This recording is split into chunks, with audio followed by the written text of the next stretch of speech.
आखिर कब होगा सहारा सेवी प्रकरण का अंत?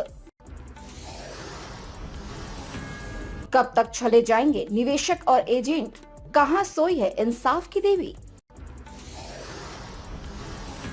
तारीखों के उलझनों से कब मिलेगी मुक्ति? सड़क से सदन तक मचा संग्राम, माननीय मौन। देश का इतिहास जब भी लिखा जाएगा उसमें सहारा सेवी विवाद को काले अध्याय के रूप में अंकित किया जाएगा। एक दशक से भी अधिक का समय बीतने के बाद भी इस विवाद का निपटारा नहीं होना न केवल न्यायपालिका पर सवालिया निशान खड़ा कर रहा है, बल्कि कार्यपालिका और विधायिका भी कटघरे में है। हैरानी की बात यह है कि इस दौर में जब प्रधानमंत्री नरेंद्र मोदी के सुशासन का डंका पूरी दुनिया में बज रहा है, उसी दौर में सहारा समूह का 40 वर्षों का गौरवशाली इतिहास ताश के पन्नों की तरह बिखरता गया और इसका साम्राज्य धराशायी हो गया। समूह के 12 लाख एजेंट जिनकी समाज में तूती बोलती थी, सहारा सेवी विवाद के बाद धीरे धीरे समाज से कट गए।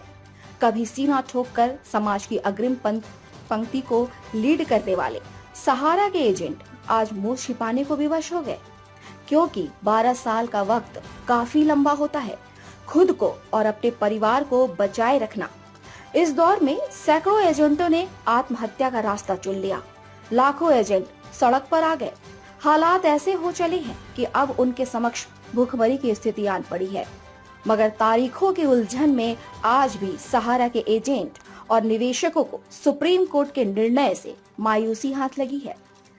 सहारा सेवी विवाद को लेकर 3 से 5 सितंबर तक 3 जजों की बेंच में चले सुनवाई के दौरान निवेशकों के भुगतान और बेरोजगार हो चुके एजेंटों पर शीर्ष अदालत ने कोई सटीक निर्णय नहीं सुनाया। 3 जजों की खंडपीठ ने सेवी के 10,000 करोड़ रुपए चुकाने के लिए समूह को 1 महीने की मोहलत दी।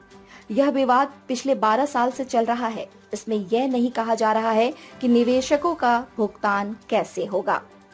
बता दें कि निवेशकों के भुगतान को लेकर केंद्रीय सहकारिता मंत्री अमित शाह ने पिछले साल लोकसभा चुनाव के ठीक पहले पूरे तामझाम से सहारा सीआरसी पोर्टल की शुरुआत कर निवेशकों को भरोसा दिलाया था कि 6 महीने के भीतर निवेशकों का भुगतान पटरी पर आ जाएगा। मगर सहारा सीआरसी पोर्टल की दुर्गति किसी से छिपी नहीं है। इस बीच केंद्र में तीसरी बार मोदी सरकार सत्तासीन हुई। सदन में कई सांसदों ने सहारा समूह की परेशानियों को लेकर आवाज उठाए, मगर इसका कोई सटीक समाधान अब तक नहीं मिला है। सुप्रीम कोर्ट में होने वाले सुनवाई से निवेशकों को उम्मीद जगी थी, मगर शीर्ष अदालत के निर्णय से निवेशकों और एजेंटों को एक बार फिर से मायूसी हाथ लगी है। ऐसे में सवाल ये उठता है कि आखिर सहारा सेवी विवाद कब समाप्त होगा? कब इसमें निवेश करने वाले करोड़ों छोटे निवेशकों की गाढ़ी कमाई वापस होगी? कब इसके एजेंट के दिन फिरेंगे? क्या यही मोदी काल है? इस दौर में बेरोजगारी को लेकर सरकारें कटघरे में हैं।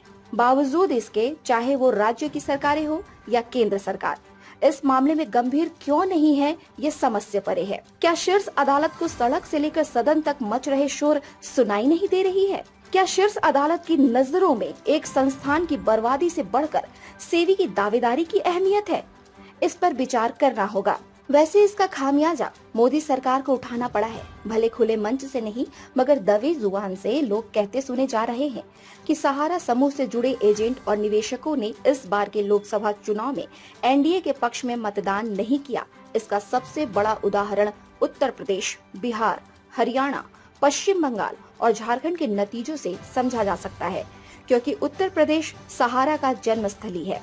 उसके बाद पश्चिम बंगाल, महाराष्ट्र, हरियाणा और झारखंड के नतीजे को भी गौर किया जा सकता है।